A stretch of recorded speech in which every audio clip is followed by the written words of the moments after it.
I just realized that life is too short not to go full steam ahead into what you think can make you happy.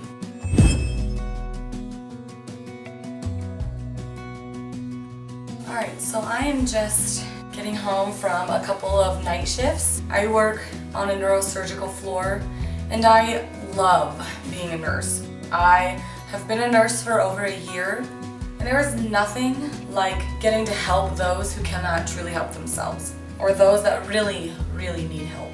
I work with patients that have suffered major strokes.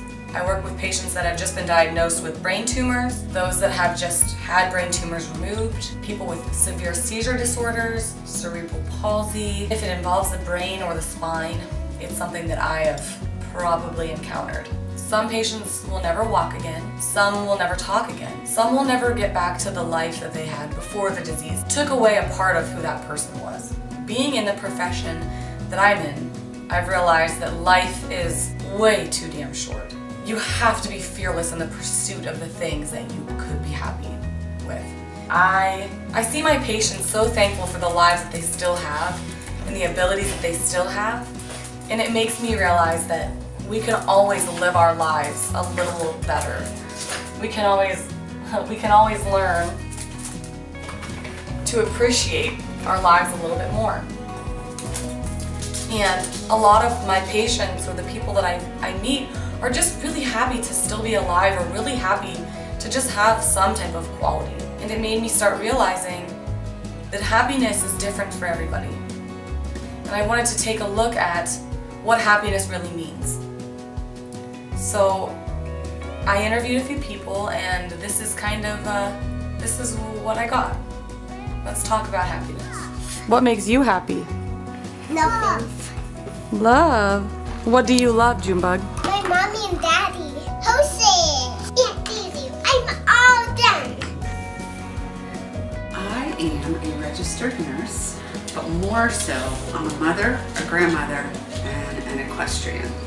Happiness means smiling, being positive, loving, having been loved in return. Happiness means not really having to think about where the next positive thing is coming from, like this one walking through the door. When do you find yourself the most happy? Being surrounded by the people that I love and the things, not the things, my horses, my grandkids, my children, my husband, my friends, my good friends.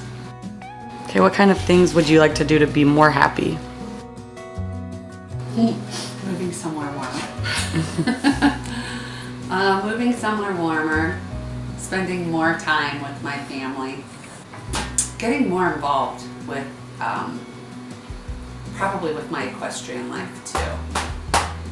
Okay, what do you think of my newfound happiness journey? Well, I think it will be a fact-finding, self-finding mission. So I think it's a really good choice. I think it's probably one of the best choices that you've made in a long time to actually figure out and find out who you are and what really makes you happy. So, yes, I think it's a great idea.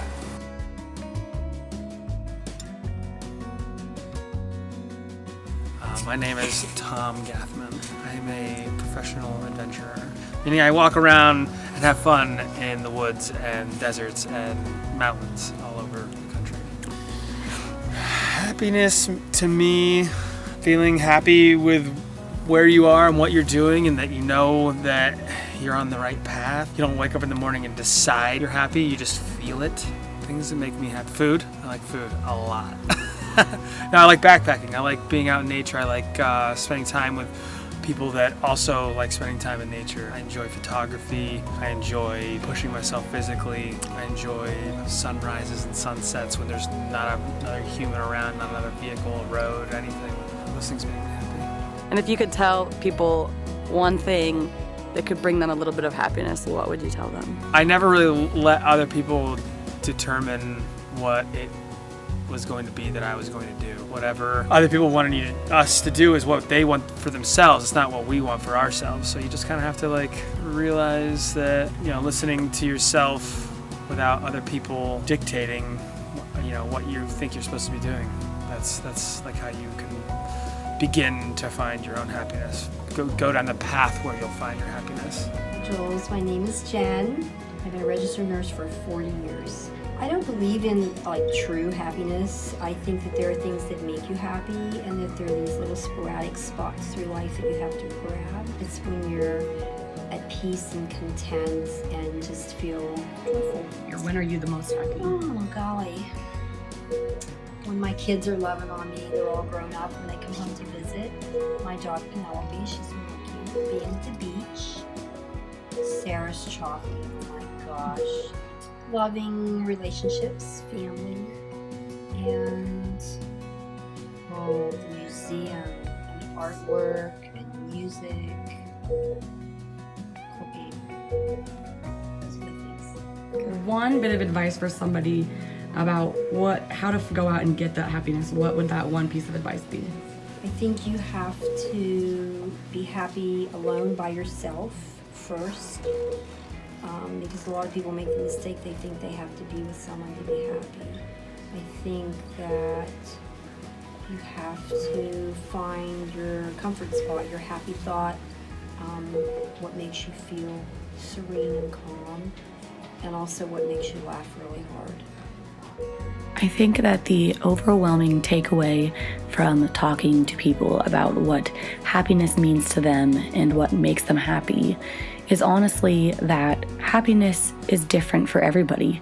And also, if you find something that makes you happy, you absolutely have to investigate that. Just because something makes you happy doesn't mean that it will be a perfect fit for everybody. In our lives, we really must focus on the things that make us happy, because if we aren't happy, how are we supposed to project an idea of happiness out to the world? So many people struggle every day with debilitating illnesses, including mental illness, and I am no stranger to that as well. Not everybody gets the luxury of being able to do something every day. Not everybody gets the luxury of getting up, putting on their clothes, and going out and living a quote-unquote normal life, like I do. I don't want to waste the opportunity that I already take for granted every day. I want to seize the opportunity that so many would give up a lot for. A lot of that stems from I spent many years with a pretty significant crippling anxiety. I struggled for many years, 16 years, with an eating disorder, and I'm still in recovery. I will be in recovery forever. Getting to the stage in my life where I finally am able to take that anxiety and I'm able to put it away in a drawer, or I'm able to put it in a box and I'm mailing that box away. I'm able to finally, for the first time in my life, feel like I'm waking up, truly waking up from a sleep that I've been in for almost all of my life. And everything that's happened over the last few months to the last year has just basically been catapulting me to this direction of do something more. And I fully intend to continue to help people and still continue to be a nurse for as long as the world will allow me. But I also realize that if I don't do something for myself, what does that say about me? I can help everybody in the world, but if I'm not doing something that's going to fulfill me on a level that I didn't understand needed to be filled, what does that mean for my life? What will that mean at the end of my life? Because for the first time in my life, I am coming out of the cloud and the fog of anxiety and depression and wondering whether or not I can do something, or should I do something, or is this right, is this wrong? And I don't care. I want to do it.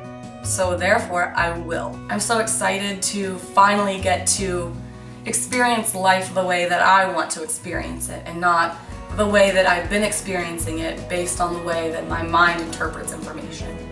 Life is too damn short to not do the things that we want. Life is too damn short to care if people are gonna understand it, or accept it, or agree with it, or even like it. But that's not the point of life. In my mind, the point of life is to exist, and to exist well, and to enjoy that existence, to be happy.